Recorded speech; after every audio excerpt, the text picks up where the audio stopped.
So this guy's story is one of the most depressing stories in scriptures, although God later really settled things out with him, but still. Well, let's unpack things really quickly. So God is having a meeting with the sons of God. Sons of God, who are these guys anyways? So God is having a meeting with the sons of God, and Satan shows up with them, like obviously uninvited.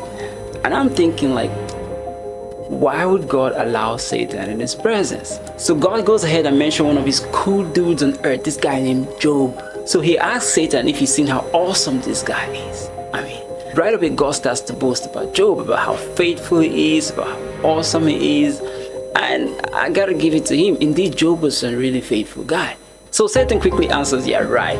Why wouldn't he be faithful? I mean, look at him. You've given him everything. Riches, clothing. There's not a single prayer he prays you don't answer.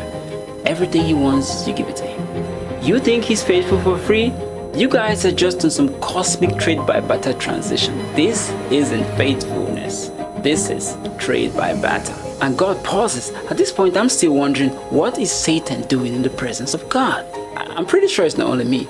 The sons of God and the angels who are about to have a meeting are probably wondering, is this random, chaotic, strange-looking guy who's obstructing the flow of this meeting? Michael, the archangel, must have been like, God, let me handle this guy. God must have been like, no, wait, let him speak. So Satan continues to rant on and on about how God has protected him on every side. So God pauses him like, wait, all right, enough. Now, do whatever you want with him, but spare his life.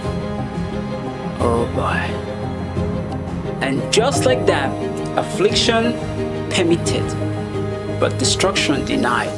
The faithfulness of Job goes under mad scrutiny, and he goes on to face one of the most devastating series of unfortunate events in the scriptures. Permitted by God. How ironic, right? If you haven't read it for yourself, you really should. So at this point, I'm wondering if there's got to be something to learn from this. So I stumbled on Luke 22, 31 and 32. And it reads, And the Lord said, Simon, Simon, indeed Satan has asked for you, that he may sieve you as wheat. But I have prayed for you, that your faith may not fail. Satan has asked for you. Again, is this like the pattern of the devil? It's no wonder he's called the accuser of the brethren. Now, I could sit here for the rest of this year trying to navigate the differences, similarities, and complexities and revelations of these two verses, but not right now. Today, I just want to tell the person going through some really tough challenges right now. God is not ignorant of your circumstances. He's not surprised and definitely not shocked by what you're going through. In fact, nothing in your life made him say, oh wow, I didn't see that coming. He knew, he allowed, and he's chilling. That may not feel comforting, but sometimes the goal is to refine your faith and forge your character. Look at the pattern. In the book of Job, God wasn't panicking. Satan reported. Satan answered questions. Satan requested permission. That alone should tell you who is truly in charge. In the Gospel of Luke 22, Jesus did not pray that Peter would be spared from the trials. Rather, he prayed that his faith will not fail.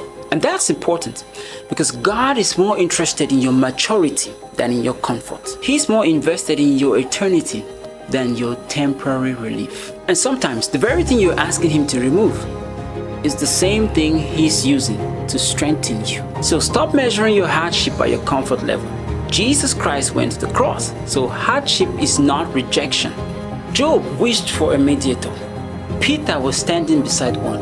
You are enthroned with one. God may never remove the storm, but he will never withdraw his presence. There is nothing Satan says or does that escape the redemptive purpose of God in the life of a believer. Even if it costs your life, like the apostles, it doesn't cancel your position.